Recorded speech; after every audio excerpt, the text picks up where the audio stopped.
लग्न होत नाही, काय करावे? समाजाला पडलेला प्रश्न।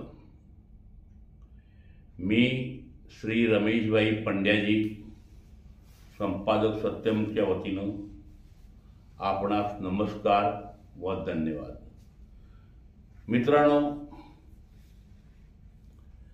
आज आपला सत्यमुखच्या वतीने जन आंदोलनाचा विषय आहे, तरुण मुलं असू दे या मुली असू दे, त्यांचे लग्न होत नाही, वेळेवर होत नाही। आणि हे प्रश्न मुलींच्या आईवडिलांना व मुलांच्या आईवडिलांना व समाजाला पडलेला प्रश्न आहे। मित्रांनो, आपण म्हणतोय की मुली कमी आहे म्हणून लग्न होत नाही। खरं आहे, ते पण विषय खरा आहे, परंतु ज्यावेळी याबद्दल थोडा आपण ज्यावेळी अभ्यास करतोय, लोकांशी चर्चा करतोय, वर्तमानपत्रामध्ये वाचतोय, त्यावेळी आपल्याला बऱ्याच गोष्टींचा उलगडा होत असतोय। कुठेतरी आईवडील चुकत असतात, कुठेतरी पैपावणे चुकत असतात, कुठेतरी मुलं चुकत असतात, कुठेतरी मुली चुकत असतात। म्हणून पाहिजे तसं पात्र मिळत नाही, तर मुलांचं बी म्हणणं पडते आणि मुलींचं म्हणणं पडते। आणि लग्न होत नाही, काय करावं? मित्रांनो, याबद्दल सर्वांशी चर्चा केल्यावर, वर्तमानपत्रामध्ये लेख वाचल्यावर व जे आई वडील आहेत मुलांचे मुलींचे, त्यांच्याशी बोलणं झाल्यावर एवढं कळते। कुठेतरी म्हणतात मुलांच्या अपेक्षा वाढत चाललेल्या आहे, कुठे म्हणतात मुलींच्या अपेक्षा वाढत चाललेल्या आहे। आज 35-40 वर्षाची मुलं, 35-38 वर्षाच्या मुली बिन लग्नाचे आहे। आई वडिलांना ते टेन्शनच आहे। याबद्दल मला जे वाटते ते मी आपणास सांगू इच्छितो। आपणास बी त्याचा उपयोग होईल, आपल्या मित्रपरिवाराला बी होईल आणि समाजाला पण होईल। मित्रांनो,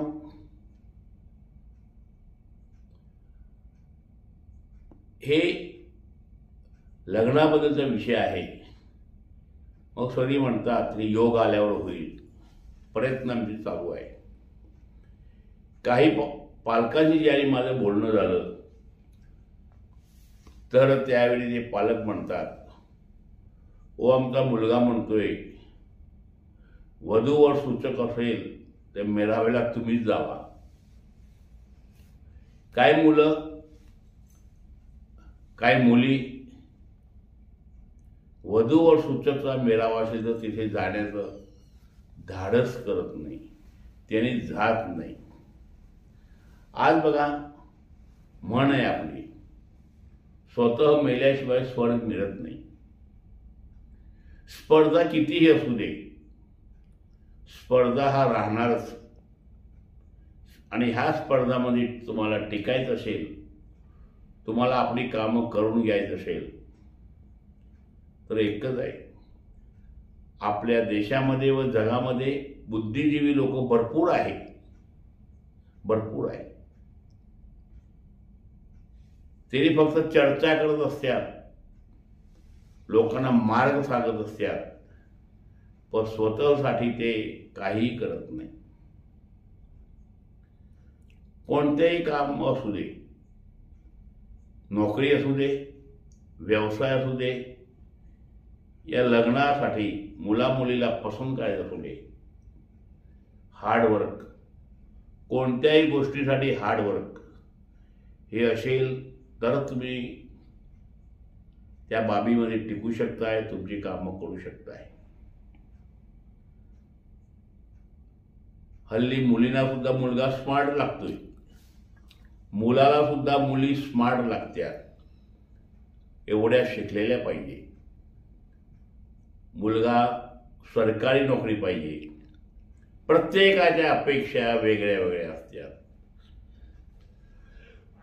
मित्रांनो, मला एवढंच माहित आहे आणि मी एवढंच सांगू इच्छितो की संसार करण्यासाठी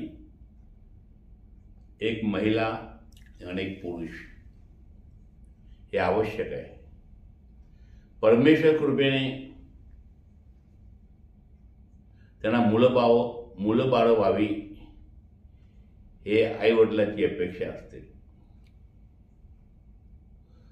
आपण ज्यावेळी मुलीमध्ये दोष काढतोय किंवा मुलांच्या मध्ये दोष काढतात, तर त्यावेळी त्यांनी सुद्धा मनातलं मनात स्वतःची पात्रता काय ह्याचा सुद्धा त्यांनी विचार करायला पाहिजे. मी किती स्मार्ट दिसतोय, मी किती चांगला आहे, अथवा मी किती चांगली आहे, अथवा मी किती स्मार्ट आहे, माझी पात्रता आहे काय, समोरचा मुलगा जो आहे त्याच्याशी लग्न करण्याची माझी पात्रता आहे काय. हे विषय आणि हे विचार मुलांनी सुद्धा करायला पाहिजे की स्वतःची पात्रता किती आहे ते बघावं. फार मोठ्या अपेक्षा कराव्यात आणि इगो मनात ठेवून कायम समथिंग मी काहीतरी आहे. तुमच्यासारखी माझ्यासारखी अनेक लोक ह्या पृथ्वी तलावर आले, अनेक लोक निघून गेले, अनेकांनी आपलं करिअर केलं, अनेकांनी संसार सुखाने केला, काही लोकांचे संसार दुःखाने बी झाले असतील. मित्रांनो, ह्या निमित्तानं मला एवढंच सांगायचं आहे, मला ह्या वयापर्यंत आलेला अनुभव, माझ्या मित्रांशी केलेली चर्चा की मनुष्य 3 बाबींमध्ये सक्षम असावा. एक शारीरिक मध्ये सक्षम असावा, मानसिक मध्ये सुद्धा सक्षम असावा आणि आर्थिक मध्ये सुद्धा सक्षम असावा. मित्रांनो, हे 3 बाबी मनुष्य व्यवस्थित पद्धतीने करत गेला तर त्याचं जीवन हा आनंदाचे आणि सुखाचं होते. आणि आयुष्य जगत असताना तडजोड हा आवश्यक आहे. आपली पात्रता सुद्धा आवश्यक आहे. मग ते सगळ्या बाबीची.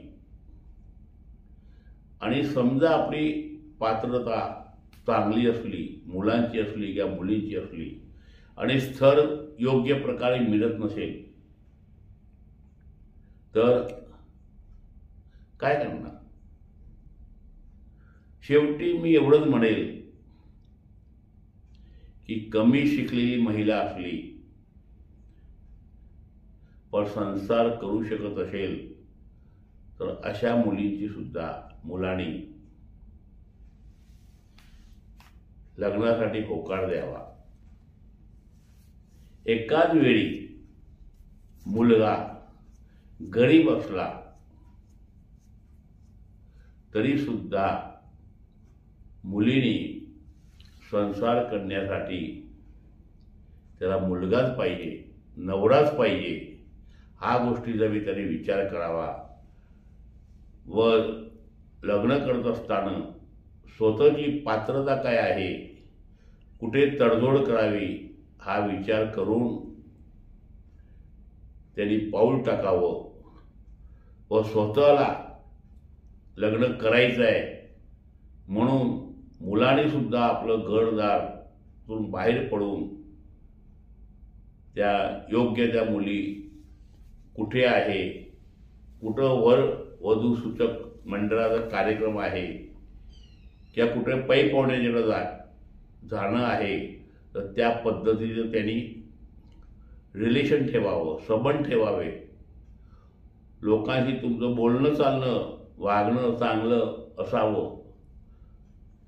शेवटी आपण म्हणतोय ना की आपण तयार होऊन बाजारला गेलो तरी सुद्धा आपण भाजी घेताना 4 ठिकाणी चौकशी करतोय, भाजी चांगली आहे किंवा वाईट आहे. तर ज्यावेळी मुलगीचा बाप, मुलगीची आई परक्या मुलाच्या हातात आपल्या मुलीचा हात देतोय, म्हणजे आपला हृदयाचा तुकडा ज्याच्या ताब्यात येते त्याच्याबद्दल तर ते चौकशी करणारच ना. माझी मुलगी सुखी व्हावी, त्याला मान मिळावा, इज्जत मिळावा, प्रेम मिळावी, त्या आईवडिलांची चूक नाही आहे. आणि म्हणून माझं एवढंच म्हणणं आहे तर तुम्ही दुसऱ्याची मुलगी जसं आणताय तर आई वडिलांनी ज्या पद्धतीने त्याला जपलेलं आहे, मान दिलेला आहे, प्रेमानं वागवलं आहे, आणि म्हणून आई वडिलांचा जीव आपल्या मुलीवर राहणार आहे. तर यासाठी आपली लागणारी पात्रता सिद्ध करावी. जय हिंद, जय महाराष्ट्र.